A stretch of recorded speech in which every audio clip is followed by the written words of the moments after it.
guys, how's it going? I'm in the back of the Bug here. I'm working on the rear roll cage. Now, I had originally kind of built this portion of the roll cage, but when I switched from the trailing arm to the A-arm suspension, it gave me the ability to make some changes back here. So when I had the trailing arm, I had built this piece here, and I did that because I needed these mounts right here for the shock absorbers, which went through here down to the swing arm. But then when I did the rear A-arms, it moved the shock locations from over here to over here. Now that I don't need this anymore, it makes it so actually I can get rid of all of this. So what I'm working on right now is I'm going to get rid of this. I'm adding this bar right now, which goes up high, comes back down, ties in all the way back to where the rear shock absorbers tie in.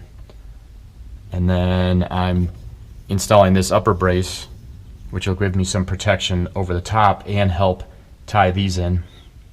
What I've done right now is during the week I've been working on fabricating these, and this bar, and this bar, they're just held in place right now. Nothing's tacked yet. These are duct taped to the side. This one is duct taped to the side, and you just saw me tie this one down to hold this one into place. Now that everything's kind of temporarily held into place, I'm going to go around, check all my measurements, make sure everything is as square as I can get it and where I want it. Then I'm going to get my flux core MIG welder out, and I'm going to tack everything in place. Then I'll be able to cut this out. I'll cut this here, I'll cut it up here, I'll cut it down here, and I'll cut it here. I'll do that on both sides.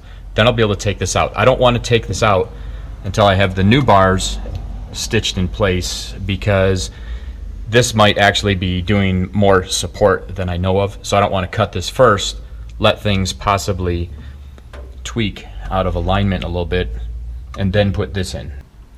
Then I'm going to actually pull the body off so that I can weld all of this up solid, because I want it to be pretty secure.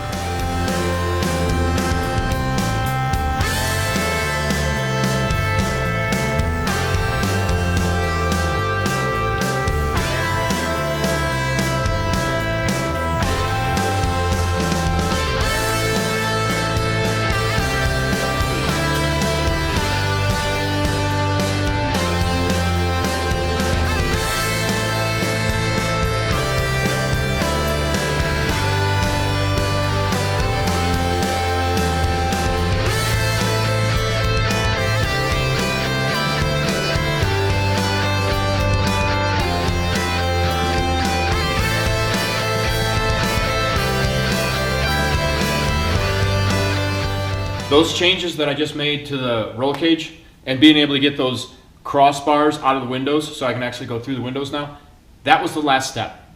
So after this video, the A-arm suspension on the rear is done. Now the exciting part about that is now I'm moving forward. I'm making forward progress on the Bug. Not that I wasn't before, but for about the last year, I was stuck in this phase where I would work on the rear suspension. I would remake the rear suspension, and I would be pretty happy with it. Then I would remake the front suspension, and I would be happier with it. Then I would go back to the rear, redo that, be even happier with it. As a matter of fact, I did two different trailing arm setups. I did the beam front suspension. Then I did the A-arm front suspension, which I was very happy with. I was so happy with that, I decided to go back and do the rear A-arm suspension. When I did the rear A-arm, I was even more happy with that, happier than I was with the front. But now that's it. I'm good with the front. I could make some tweaks to make the front a little bit better, but I'm not going to. I'm good with that. So now, in my next videos, I'm going to start doing some electrical. I'm going to finish up the brakes. And really at that point, I mean, I'll be doing things like finalizing the engine, starting that up, finishing up the fuel system, you know, so that's going to be exciting. That's going to be exciting because I'm now actually going to be getting much closer to the point of firing it up, doing some test drives, painting her up, and really get it towards a finished buggy. So that's what's exciting about this this video is kind of like, wow, the rear suspension is finally done. Now I'm moving forward. So if you guys have seen a lot of those videos, thanks for being with me on that. I hope that they're helping you with some of your builds, and I hope to see you on the next videos. Take care.